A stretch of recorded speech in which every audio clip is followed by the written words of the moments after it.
আজ মহাষ্টমী, সকলের মুখে আনন্দ, চারিদিকে লাইট। কিন্তু আমার মেয়েটা ঘরের মধ্যে বসে আছে। আসলে ওর বাবা মারা গেছে 6 সেপ্টেম্বর, আর ও সেই শোকটাই ভুলতে পারছে না। যেই মেয়ে কোনোদিনও কলকাতা থেকে আসেনি, কলকাতায় ঠাকুর দেখার জন্য ও দিদুনের বাড়ি থেকে যাওয়ার জন্য ঝগড়াঝাটি করেই চলে যেত বলতে পারো, আনাই যেত না সব থেকে বড় কথা। সেই মেয়ে কৃষ্ণনগরে ওর দিদুনের বাড়িতেই রয়েছে। ও কিছুতেই ওই বাড়িতে যেতে চাইছে না। আসলে বাবা তো যতই হোক, বাবার কথা কি আর কেউ কষ্ট, স্বাভাবিক। বাবার কথা মনে পড়লে ওর এখনও চোখে জল আসছে। আমার এক দাদার মেয়ের বিয়ে ঠিক হয়েছে কালকে, যখন ওর বাবা কথা বলছিল তখন দেখছি ওর চোখের জল।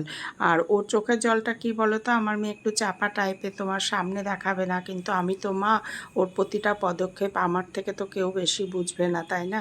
আর আমার সন্তান তো আমি ভালোভাবেই বুঝবো, এটাই স্বাভাবিক। তোমাদের বললামই তো, এটা খণ্ড খণ্ড ভিডিও নিয়ে আমার ভিডিওটা।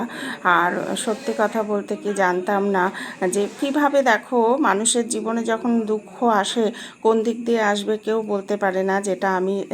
যেটা আমি উপলব্ধি করলাম, আমরা ভাবি হয়তো যে এই মানুষটা অনেক দিন বাঁচবে থাকবে, কিন্তু না গো, ঈশ্বরের ওপরে কোনো হাত নেই। ঈশ্বর যার যখন প্রাণ নেওয়ার সে নেবে, যে করেই হোক, তাই না? আমি আর মেয়ে ঘরের মধ্যেই বসে আছি বন্ধু। তাই সেই দিনে আমি সকালে বাগানে ঘুরছি, তারপরে এই যে দেখো কি সুন্দর দুটো প্রজাপতি খেলে বেড়াচ্ছে, এই ফুল ওই ফুল, তাদের ফটো তুলছি। মানে আমি বুঝতে পারিনি যে ভগবান কখন কার ওপরে নির্দয় হয়, কখন সদয় হন। এটা যার যার আয়ু, সেটা আমি বলবো না। ভিডিওটা যখন আমি করছি তখন ওর বাবা অলরেডি হসপিটালে ভর্তি ছিল।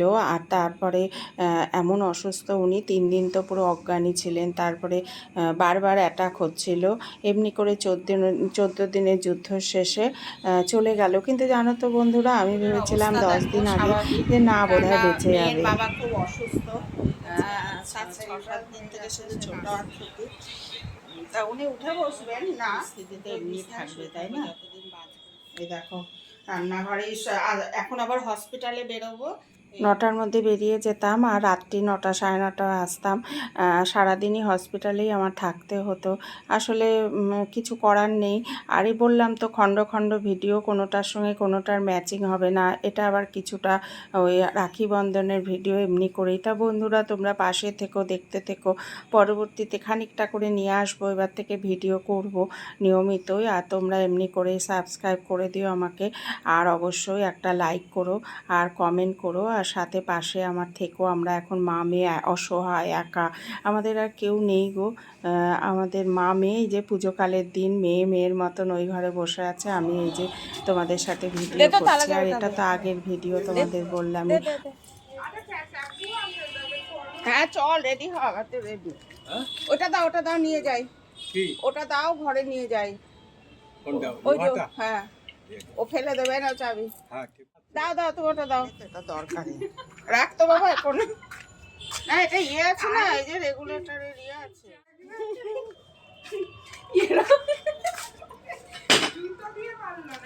না না, ইট দিয়ে। বাগানের দরজাটা খোলা ছিল, আমার ননদ আছে, তার একটু মাথাটা মাঝে মাঝে ডিস্টার্ব হয়ে যায়। তা সে এসে কী করেছে, ওর বাবাকে হঠাৎ করে ইট ছুঁড়ে মারছে, আর জুতো দিয়ে মারলো দুটো বাড়ি। তাই মেয়ে কি হো হো করে হাসি। এই আমাদের শেষ ভিডিও ওর বাবার সাথে। আর সত্যি আমি তো জানতাম না উনি চলে যাবেন, তাহলে আরেকটু বেশি লং করেই নয় তুলে রাখতাম। অবশ্য স্মৃতি না থাকায় ভালো এখন মনে হচ্ছে, থাকলে হয়তো আমরাও কষ্ট পাবো, মেয়েটা দেখেও হয়তো চোখের জল ফেলবে। আর এই দেখো, রাতে একসঙ্গে আমরা সবাই সেদিন লুচি খেয়েছিলাম, সেগুলোও খুব মনে পড়বে এই ভিডিওটা দেখলে হয়তো মেয়ের। আর সত্যি তোমরা আমার পাশে যেভাবে আছো থাকবে, আর নতুন বন্ধু হলে অবশ্যই আমাকে সাবস্ক্রাইব করে দেবে। পুরনো বন্ধুরা তো আমার পাশে আছোই। তোমরা ভালো থেকো, পুজো খুব ভালো কাটাও। আজ মহাষ্টমী বললামই তো, আমরা ঘরেই বসে আছি, মা মেয়ে একদিনও আমরা পুজো দেখতে যাইনি। আর পুজো দেখার কি আর সেই মানসিকতা থাকে বলো বন্ধুরা, তাই জন্য আর পুজো দেখতে যাইনি। আর এই ছবিটা দেখছো না, এটা ওর বাবা তখন জীবিত। ওই দেখো ওর বাবার প্যান্ট মেলা, ওর বাবার বারমুডা মেলা, এইগুলো সব জামা প্যান্ট মেলা, সব ওর বাবারই জিনিস। আর এটা আমার সেই বাগানটা যেটা আমি ওই যে গ্রিলের সঙ্গে লাগানো, এইগুলো সব তোমাদের সঙ্গে দেখাচ্ছি। তা যাই হোক বন্ধুরা, আজ এখানেই রাখছি। তোমরা ভালো থেকো, সুস্থ থেকো, সাবধানে থেকো, আর খুব সুন্দর পুজো এনজয় করো পরিবারের সাথে। পরিবার না হলে কেউ নেই পাশে। আর সত্যি কথা বলতে গেলে কি বলো তো, আমি আর মেয়ে এখন একা, বড্ড একা। আমাদের পাশে আর কেউ নেই এখন, আমরা খুব অসহায়। আর সত্যি আমার এই বন্ধুরা তোমাদের একটা কথা বলি, ওর বাবা যখন অসুস্থ হয়েছিল, আমার আত্মীয় স্বজন যেভাবে আমাকে হেল্প করেছে, তাদের আমি ঋণ জীবনেও শোধ করতে পারবো না। মানে কি বলবো, ফিনান্সিয়াল দিকেই বলো, চাই মেন্টাল সাপোর্টই বলো, সব কিছু দিকে আমি কিন্তু এতটুকু কষ্ট পেলাম না। সুন্দরভাবে আমাদের শ্রাদ্ধ হয়ে গেল, সব কিছু হয়ে গেল। তো টাটা বন্ধুরা।